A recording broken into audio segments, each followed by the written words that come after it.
kita kepingin jadi wali, katanya kalau mau jadi wali itu taat guru, taat orang tua. Ya mau bilang apa, perintah ya jalan.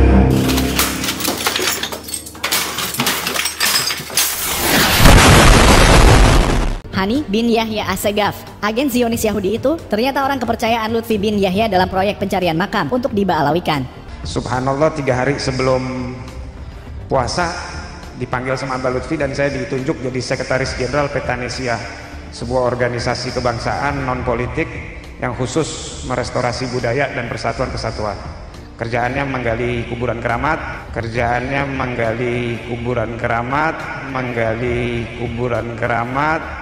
Ada komunitas tim namanya Petanesia. Jadi Habib Hani ini ngaku-ngaku sekjen Petanesia. Petanesia ini komunitas yang dibentuk Abah Lutfi untuk meneliti makam-makam para wali.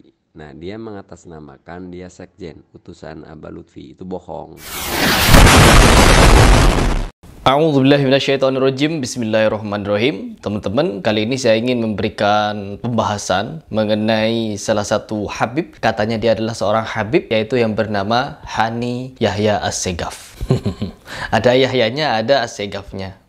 Kalau kita melihat orang-orang dengan penampilan ya, kita lihat orang-orang itu dari segi penampilan dulu. Pakai gamis, terus sorbanan, terus duduk bercerita, ngalur ngidul, udah dianggap sebagai ulama. Ya, contohnya seperti orang ini nih. Ini Hani As-Segaf ini katanya dia Habib. Namun setelah kita lihat di berbagai macam media, ya ada juga yang memberitakan kalau dia adalah seorang agen Israel atau agen Yahudi katanya. Dan saya juga melihat beberapa video-videonya, dia itu bertato-tato ya teman-teman.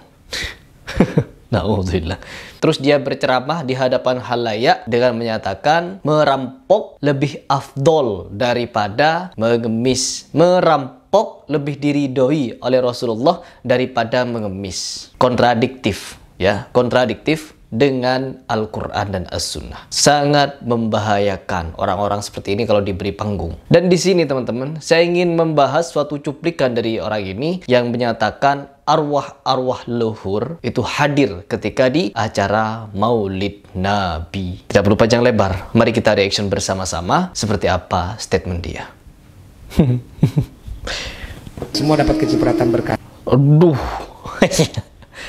Kalau ada acara Maulid Nabi di Cilongo, cuma di Cilongo ya teman-teman, yang didatangi oleh Nabi Ilyas, Nabi Khidir, Nabi Muhammad, orang-orang soleh, Syekh Abdul Qadir, pokoknya semua datang ke Cilongo. Arwahnya datang, ya Allah, ya Allah. Ada satu majelis gak percaya, masa Nabi hadir beneran? Gak percaya, bikin majelis di tengah-tengahnya ditutup dikasih pasir. Kemudian setelah dibacakan maulid dibuka, ternyata pasirnya banyak injekan kaki, dan itu injekan kaki dari Rasul Shallallahu Alaihi Wasallam bersama keluarganya, sahabatnya dan orang-orang saleh. Nabi hadir. Itu bukan ruh, karena ruh tak bisa dipanggil. Kalau bisalah ruh dipanggil, maka bisalah dipanggil ruh Nabi Muhammad SAW untuk ditanya mana hadis sahih, mana hadis dhaif, mana hadis palsu. Teman-teman sekalian, ruh tidak akan pernah kembali ke dunia, titik.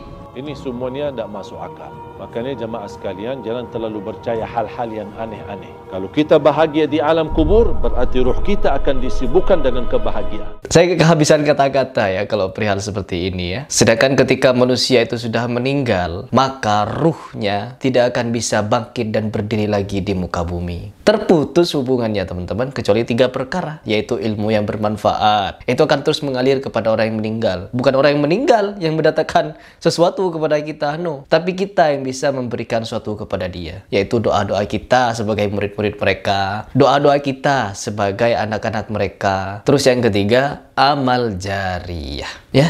Cuma seperti itu. Terputus hubungannya dengan dunia ketika siapapun itu meninggal. Bahkan seorang Nabi Muhammad pun terputus hubungannya dengan dunia ketika meninggal. Artinya apa? Ketika Nabi Muhammad wafat, Siti Aisyah ingin menentukan suatu hukum kepada perkara, itu juga menjadikan pelajaran bagi kita. Kalau Nabi Muhammad tidak bisa hadir untuk menentukan hukum ini, hukum itu, tidak. Ketika perang Siffin, konflik antara Muawiyah dengan Ali bin Abi Thalib, mereka sama-sama orang soleh. Tapi karena Karena Rasulullah SAW telah wafat, mereka tidak memanggil arwahnya Nabi Muhammad untuk menentukan hukum ini, hukum ini, hukum ini. Tidak. Mereka berhukum sendiri sudah. Mengembalikan kepada Al-Quran dan peninggalan Nabi, yaitu As-Sunnah. Begitu, bukan memanggil arwah Nabi. Ini bagi akal sehat yang masih bisa diaktifkan. Tapi bagi kalian yang sudah dinonaktifkan oleh oknum-oknum Habib ini, wallahu a'lam sudah.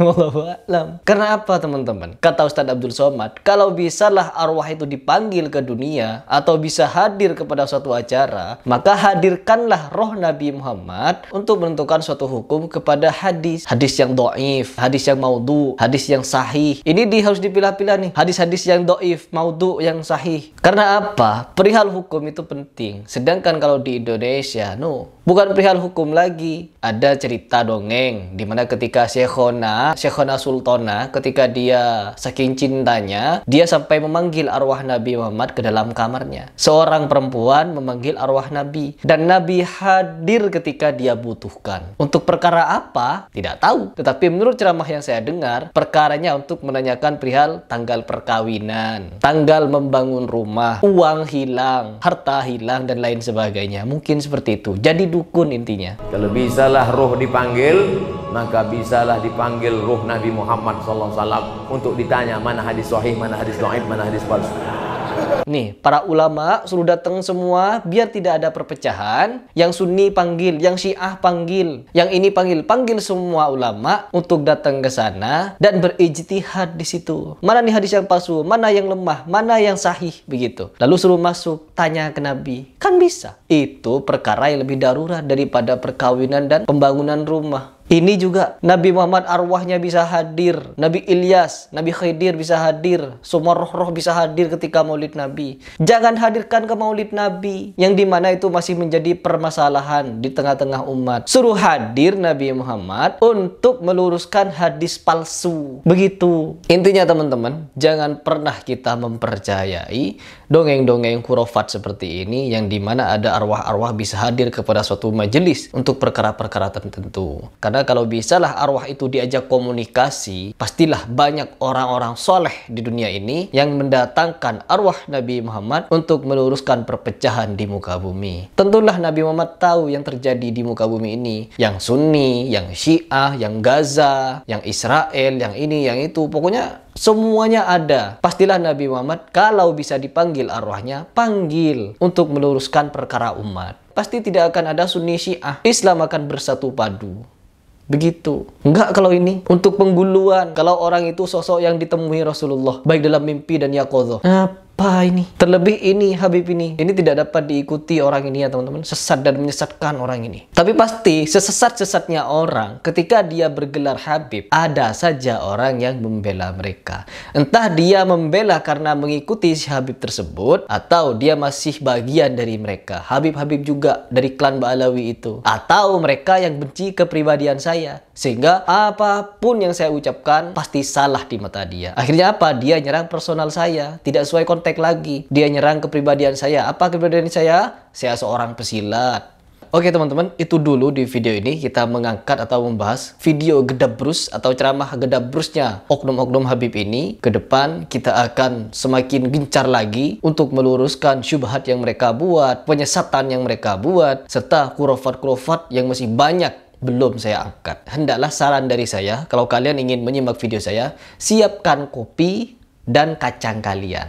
Saya Heri Pras, apabila di video ini ada yang benar itu dari Allah, tetapi apabila ada yang salah itu murni dari kekhilafan dan kebodohan saya. Salam.